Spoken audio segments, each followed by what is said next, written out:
Hey ladies and gentlemen, welcome back to the channel. As always, it is Nick here, back with your daily crypto news and analysis. And today we're going to be talking about Ripple and XRP, of course.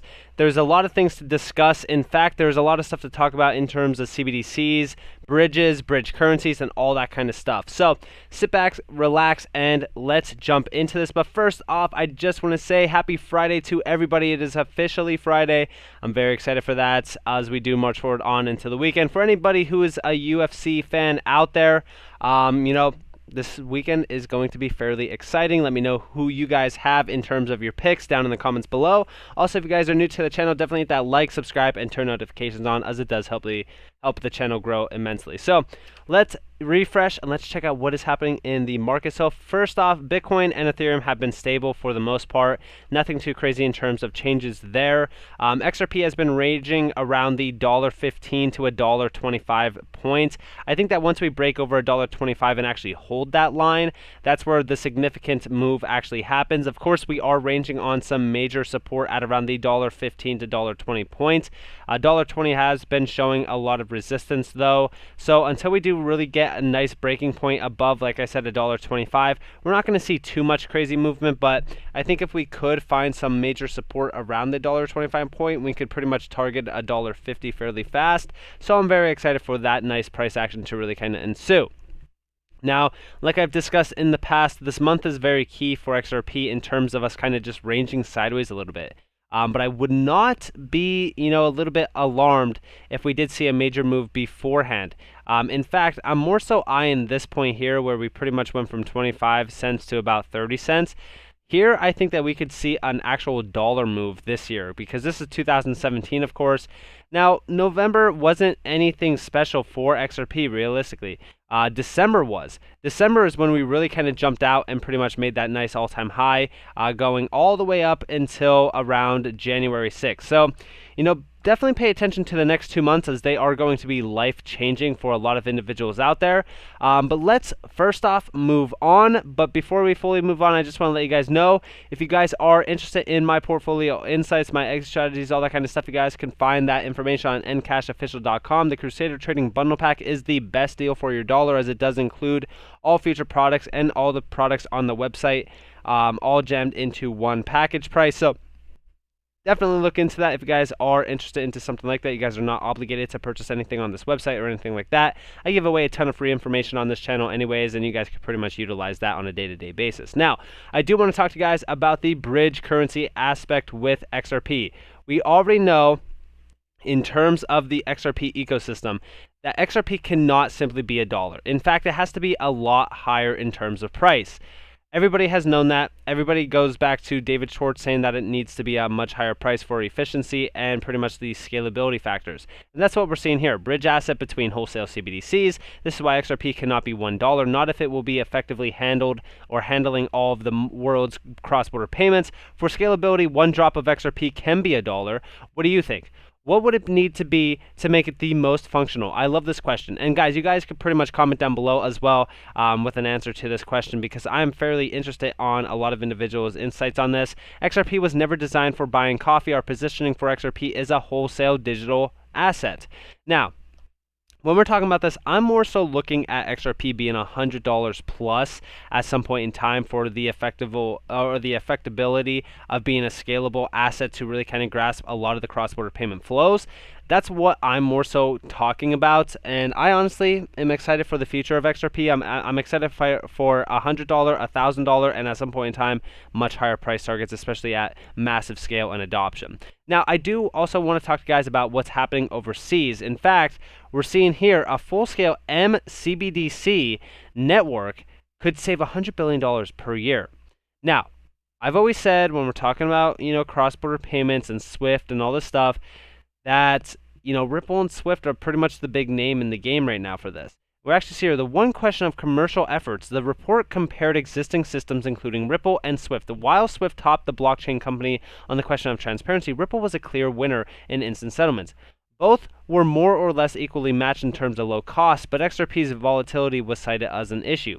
And when we're talking about volatility of an asset like XRP, I think that, stable coins would work perfectly within this platform, something like on the XRP ledger. I think that that is the main focus point here, and I think that that's what they're trying to get at in terms of that. So, I think that that seriously fixes the volatility problem. Now, I also want to talk to you guys about the XRP Global Conference. There's a lot of stuff to talk about in terms of this. We're talking about the Wild West and the New Frontier. Of course, we're talking about the end user experience. A lot of this is pretty interesting, especially considering how many individuals are going to be speaking here, especially talking about central banks. We're talking about the CFTC as well, which is the Commodity Futures Trading Commission. A lot of big names here. Right, and of course they're talking about latest trends in cryptocurrencies, DeFi, and NFT, the road to CBDC realization. Again, this is through the Royal Monetary Authority of Bhutan. There's a lot of stuff to talk about, and I think that this is great. And this is all happening on the 10th, all the way to I want to say to the 11th. So a lot of things to pay attention for in this month. Very bullish month, to say the least, for XRP.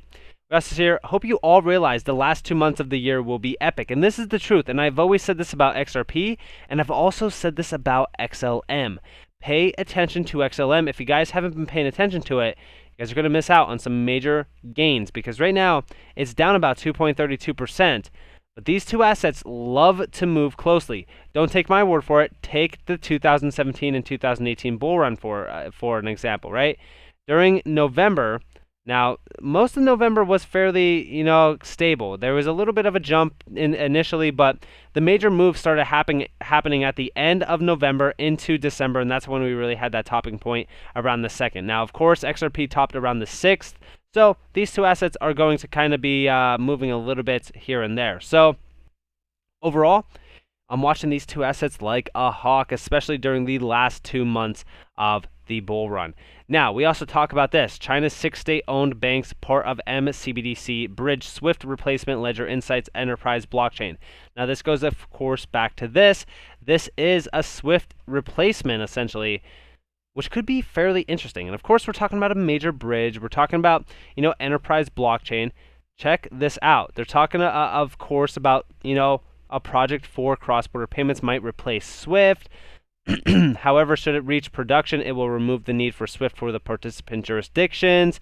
Again, they're talking about today at the Hong Kong FinTech Week. The 4 central banks involved in the central bank digital currency CBDC project shared details about its progress, including 6 use cases and 22 private institutions now involved in trials.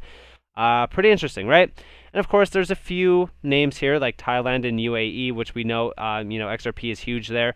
With the help of the Bank of International Settlements, the central banks of China, Hong Kong, Thailand, and the UAE are developing a shared DOT system where they could use their own CBDCs for cross-border payments. So, pretty interesting to say the least. But of course, they will need to build on something like a DOT platform, which is essentially what they are trying to do here. So this is pretty interesting. Of course, is this going to be utilizing Ripple or, Hedera? Is it going to be focused on some sort of DOT technology? From what I'm seeing, they are focused on a DOT. We just don't know what one they're actually choosing. But if it was up to me, I would say XRP would most likely be a good choice already. So a lot of things are happening. Pay attention to what is happening right now, especially in the world of CBDCs. In fact, Bank of International Settlements CBDC info live stream starting now. Augustin Karstens speaks about multi-CBDC arrangements and their potential to improve cross-border payments and settlements, followed by a panel motor, right? Now with this, I've discussed, going back to this, right, it's all kind of leaning towards XRP. Cross-border payments, settlements, getting that nice little settlement at a 3 to 5 second settlement time. I'm very excited for this, right? And of course, I've addressed this in the Hedera video from earlier, but hearing billions of dollars are going to be deployed in crypto over the next few weeks, big funds are aggressively growing and raising new capital, insane. So with a lot of that capital flowing into this market, and a lot of this news behind XRP, we have a ton of major use cases being brought up in terms of corridors opening the doors for a lot of countries, ODL services being adopted in and pretty much launching. We're seeing a possible settlement happening at some point in time, possibly in January. There's a lot of news happening right now behind the scenes for XRP and Ripple. Are we going to have a massive move in the market similar to the 2017-2018 pattern? In my opinion, I think yes. In fact, if we actually repeat the same pattern, we would be at an astronomical rate in terms of price action. I've actually discussed this multiple times that we could see $28 if we do repeat this nice process. So, right now, we just target the all-time high. That's the main focus point right now, and we will get there. There's so much more money in this market. I don't need to tell you guys about that. We're already at a $2.7 trillion market cap. So when we're talking about a lot of these assets like XRP, XLM, QNT, AOBT, a lot of these major fintech assets, where do you honestly see XRP at the end of the bull run? I definitely see it at least $10 plus. And the base point for a lot of people who think that, XRP is going to not move or it's going to be a stable coin, whatever, I think that they're extremely misguided. Just look at this chart. When we're talking about what's happening over here, it's pretty much the same thing that's happened in the past. So this is great to see. I think that this is extremely bullish. And we are going to see a massive catalyst event happening sometime in December. Of course, it could happen earlier than expected, sometime in November, but I'm still pretty much betting on December being the nice bullish month for XRP. So with that being said, Merry Christmas, XRP holders. We're going to see a nice Christmas overall if things do pan out perfectly to the 2017-2018 pattern. But with that being said, I hope that you all enjoyed this video. If you guys did, definitely leave a like, subscribe, turn notification on if you guys want more free content. You guys are more than welcome to follow me on Twitter and join the free Discord down in the description below. As always, I hope that you all have a beautiful day or beautiful night, wherever you guys are. And just beautiful. This is Nick. Peace out, guys.